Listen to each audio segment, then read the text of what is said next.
Hello friends, मैं आपके सामने लेकर आई हूँ एक्सरसाइज ऑफ प्रोनाउन। प्रोनाउन की एक्सरसाइज इंपॉर्टेंट वीडियो है, आपको ध्यान से देखना है। प्रोनाउंस क्या होते हैं, इसके टाइप्स क्या होते हैं, ये सभी चीजें मैंने आपको बताई थी जब मैंने प्रोनाउन पढ़ाया था। आज मैं आपके सामने यहाँ पर इस तरीके के कुछ क्वेश्चंस लेकर आई हूँ, उनके ऑप्शंस दिए हैं। आपको यहाँ पे आइडेंटिफाई करना है कि कौन सा प्रोनाउन है यहाँ पर ये।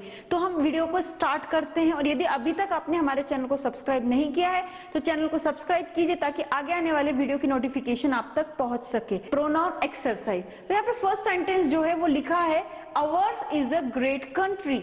Hours is a great country. यदि आपने फर्स्ट टाइम प्रोनाउन सुना होगा तो आपको बहुत अजीब लग रहा होगा, क्योंकि ना ये सब्जेक्ट नहीं लगता है। लेकिन सेंटेंस की स्टार्टिंग ऐसे भी हो सकती है। जब मैंने प्रोनाउन पढ़ाया था तब आपको बताया था। अब आपको यहाँ पे करना क्या है, यहाँ पे आपको बताना है कि नॉमिनेटिव प्रोनाउन है, एक्यूसेटिव प्रोनाउन है, पजेसिव प्रोनाउन है या रिफ्लेक्सिव प्रोनाउन है। आपको कुछ ध्यान में आया? आप तुरंत कैसे बताएंगे? यदि पढ़ा होगा तो आप तुरंत बोलेंगे मैम ये पजेसिव प्रोनाउन है। पजेसिव प्रोनाउन मतलब क्या होता है? पजेसिव प्रोनाउन है या पजेसिव एडजेक्टिव है? यहाँ पे केवल मैंने पजेसिव लिखा है और एग्जाम में इसी तरीके से आता है, पजेसिव प्रोनाउन या एडजेक्टिव। यदि आपको समझ में नहीं आ रहा तो आपको ध्यान दिलाने के लिए मैं आपको चार्ट के पास ले जाती हूँ। यहाँ पर देखिए, ये मैंने चार्ट आपको बताया था, पर्सनल प्रोनाउन का चार्ट था। और जब आपने यहाँ पर देखा होगा अवर्स लिखा था या वहाँ पे अवर्स लिखा था, आप बोलेंगे मैम वहाँ पे अवर्स लिखा था। बिल्कुल सही सुन रहे हैं, अवर्स। अब आप बताइए कौन सा केस है, पजेसिव प्रोनाउन है, पजेसिव एडजेक्टिव है? पढ़ा होगा तो आप तुरंत बोलेंगे मैम ये पजेसिव प्रोनाउन है, क्योंकि आपने बताया था कि पजेसिव प्रोनाउन के बाद में किसी भी प्रकार का नाउन नहीं आता है। तो यहाँ पर भी नाउन आया है, आप बोलेंगे मैम नहीं है, ours is a great country. बिल्कुल इजी है, ये पजेसिव प्रोनाउन है। चार्ट में देखकर आप इजीली यहाँ पर बता सकते हैं। नेक्स्ट देखते हैं, you can take whatever you want. तुम कुछ भी ले सकते हो, जो कुछ तुम्हें चाहिए। वॉट एवर यू वॉन्ट, जो कुछ तुम चाहते हो।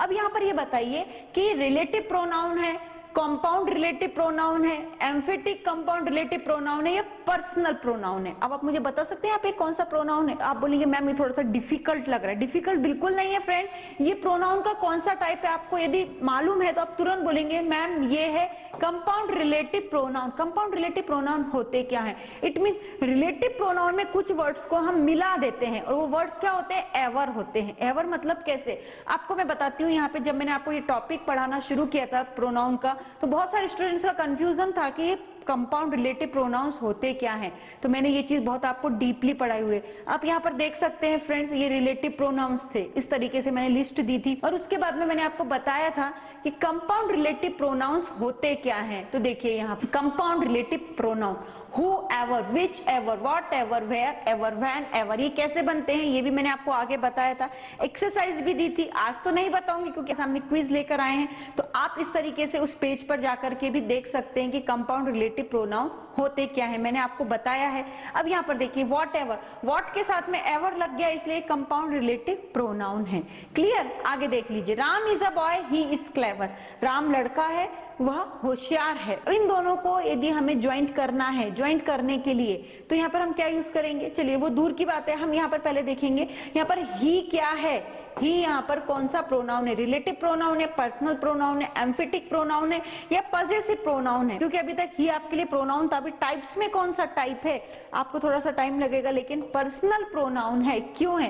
क्योंकि ये सब्जेक्ट है, और यदि आपकी सब्जेक्ट है तो वो कौन सा होता है? वो पर्सनल प्रोनाउन होता है। आपको ध्यान में आया ना? वो चार्ट पर जाकर आप देख लेंगे तो आपको समझ में आ जाएगा। आगे देखिए, दिस ड्रेस इज माइन, यह ड्रेस मेरी है। यहाँ पे डेमोन्स्ट्रेटिव प्रोनाउन है, पजेसिव प्रोनाउन है, पर्सनल प्रोनाउन है या एम्फेटिक प्रोनाउन है? अब आप मुझे बताइए यहाँ पर ये कौन सा प्रोनाउन है? ये ड्रेस मेरी है। तुरंत ध्यान में आ रहा है ना? वो चार्ट आपको जो मैंने अभी बताया था कौन सा है? चार्ट पर जाकर तो देखिए ना, वीडियो को पॉज कीजिए, चार्ट पर जाइए, देखकर मुझे बता दीजिए कि ये पजेसिव प्रोनाउन है। क्यों? आपने चार्ट में देखा हुआ है, इजीली आपको समझ में आ रहा है। और आपने प्रोनाउन मैंने जिस वे से पढ़ाया था, जिस टेक्निक का यूज करके आपको पढ़ाया था, आपने वो भी वहां पर जाकर के देखी हुई है। आगे देखते हैं, whosoever goes there please don't make noise। अब यहाँ पर देखिए, ये रिलेटिव प्रोनाउन है, एम्फेटिक प्रोनाउन है, कंपाउंड रिलेटिव प्रोनाउन है या एम्फेटिक कंपाउंड रिलेटिव प्रोनाउन है? बाप रे, कुछ भी समझ में नहीं आ रहा है। whosoever, ये कौन सा प्रोनाउन हो सकता है? कुछ याद आया कि मैंने रिलेटिव प्रोनाउन पढ़ाया था, उसके बाद में आपको क्या पढ़ाया था, कंपाउंड रिलेटिव प्रोनाउन पढ़ाया था, उसके बाद में आपको एम्फेटिक कंपाउंड रिलेटिव प्रोनाउन पढ़ाया था। जो चीज पोजीशन में होती है उसके लिए हम इसका यूज करते हैं whosoever, जो कोई भी, जो कोई भी, जो कोई भी। यस, याद आया, ये एम्फेटिक कंपाउंड रिलेटिव प्रोनाउन है। क्लियर हो रहा है ना, क्यों है? क्योंकि यहाँ पर क्या बोला जा रहा है, जो कोई भी वहां जाता है प्लीज डोंट मेक नॉइस, वहां पर शोर नहीं मचाता है।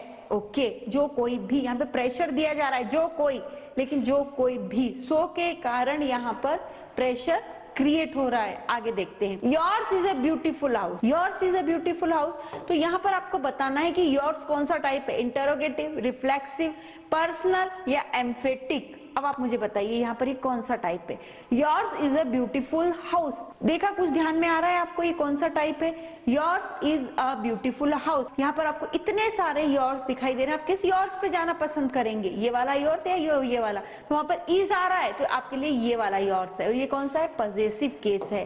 तो आपको क्या करना है, यहाँ पे किस पे टिक लगाएंगे आप, यहाँ पर आप टिक करेंगे पॉजेसिव केस पे। लेकिन आपके मन में डाउट है, मैम यहाँ तो पॉजेसिव केस दिया ही नहीं है। फ्रेंड्स, यहाँ पर पॉजेसिव केस तो है, लेकिन उसका टाइप कौन सा है, ये पॉजेसिव केस किसका टाइप है, पर्सनल प्रोनाउन का टाइप है। क्योंकि चार्ट के ऊपर पर्सनल प्रोनाउन हेडिंग थी ना, इस तरीके का कंफ्यूजन एग्जामिनर क्रिएट करता है, लेकिन आपको कंफ्यूज नहीं होना है, आपको स्टेप बाय स्टेप आगे बढ़ना है और हर वीडियो को सीक्वेंस वाइज देखना है, क्योंकि सीक्वेंस से देखेंगे तभी रिजल्ट प्राप्त होगा और तभी एग्जाम में 100% मार्क्स आपको मिलेंगे। अब देख लेते हैं फिल इन द ब्लैंक्स। कुछ मैंने फिल इन द ब्लैंक्स भी क्रिएट किए, तो ये फिल इन द ब्लैंक्स क्या बोलते हैं देखते हैं। My views are quite different from you लगाना है, योर्स लगाना है, योरसेल्फ लगाना है, नो वर्ड्स, कुछ भी नहीं, ठीक है, ऐसा भी चलेगा।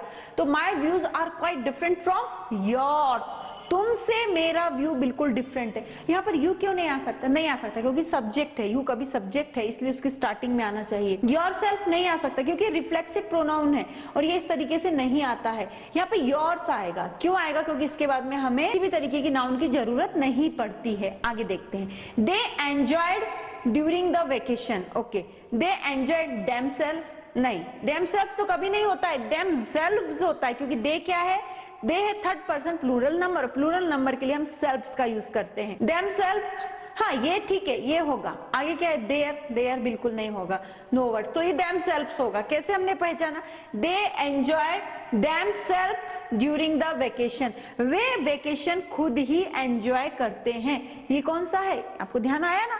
तो प्रोनाउन के लिए आपको क्या करना है, हमने जो इजी टेक्निक दी उसको पकड़ करके ही आगे बढ़ना है। आगे देख लेते हैं friend, you are the only person can help him in the hour of need. अब यहाँ पर बताइए आप मुझे, यहाँ पर आएगा क्या, हु, विच, दैट, एज। तो यहाँ पर आपको सेंटेंस क्रिएट करना है, you are the only person who can help him in the hour of need. तो यहाँ पर हु आएगा, क्यों आएगा, क्योंकि यहाँ पर यू की बात की जा रही है, यहाँ पर एक पर्सन के लिए बात की जाए, जब पर्सन के लिए बात होती है तो हु को ही लिया जाता है, विच का यूज नहीं किया जाता है, विच का यूज थिंग्स के लिए करते हैं। ये आप कब समझ पाएंगे, जब आप हमारे प्रोनाउन के वीडियो को बहुत ही ध्यान से देखेंगे। अब हम आते हैं अपने नेक्स्ट सेंटेंस पे। नेक्स्ट सेंटेंस है, I will eat this mango my self, मैं यह आम खुद ही खाऊंगा।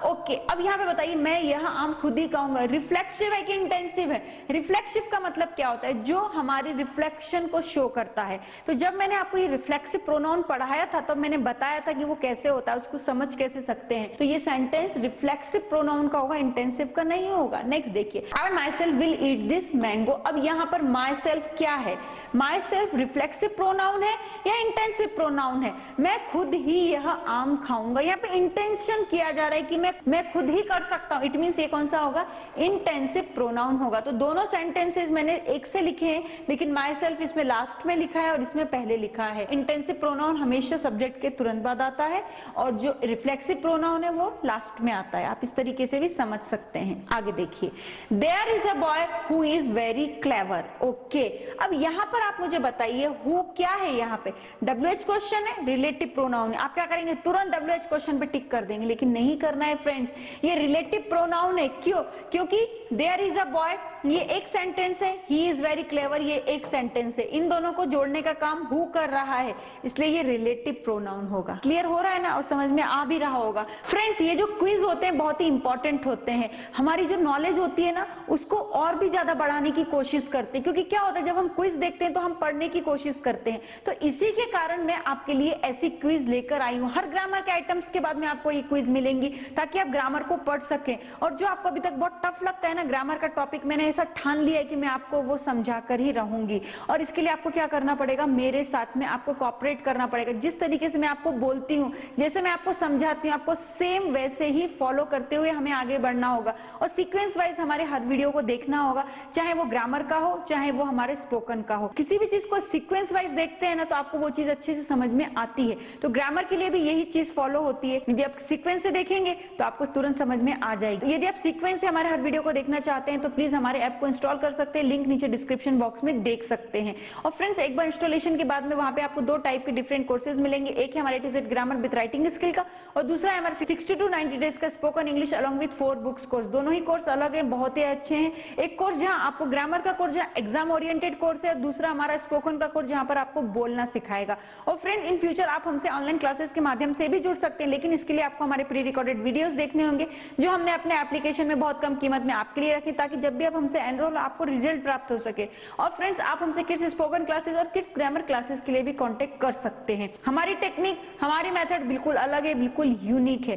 तो आई होप फ्रेंड आपको ये वीडियो समझ में आ रहा होगा, क्विज आपसे सॉल्व हो रहे होंगे, और जहां पे कहीं प्रॉब्लम्स आ भी रहे हैं तो आप वो कमेंट कीजिए, तुरंत कमेंट कीजिए क्या क्या प्रॉब्लम्स आपके सामने आ रहे हैं, या मैंने कुछ आपको समझा आपको समझ में नहीं आ रहा, आप ऐसा भी लिख सकते हैं।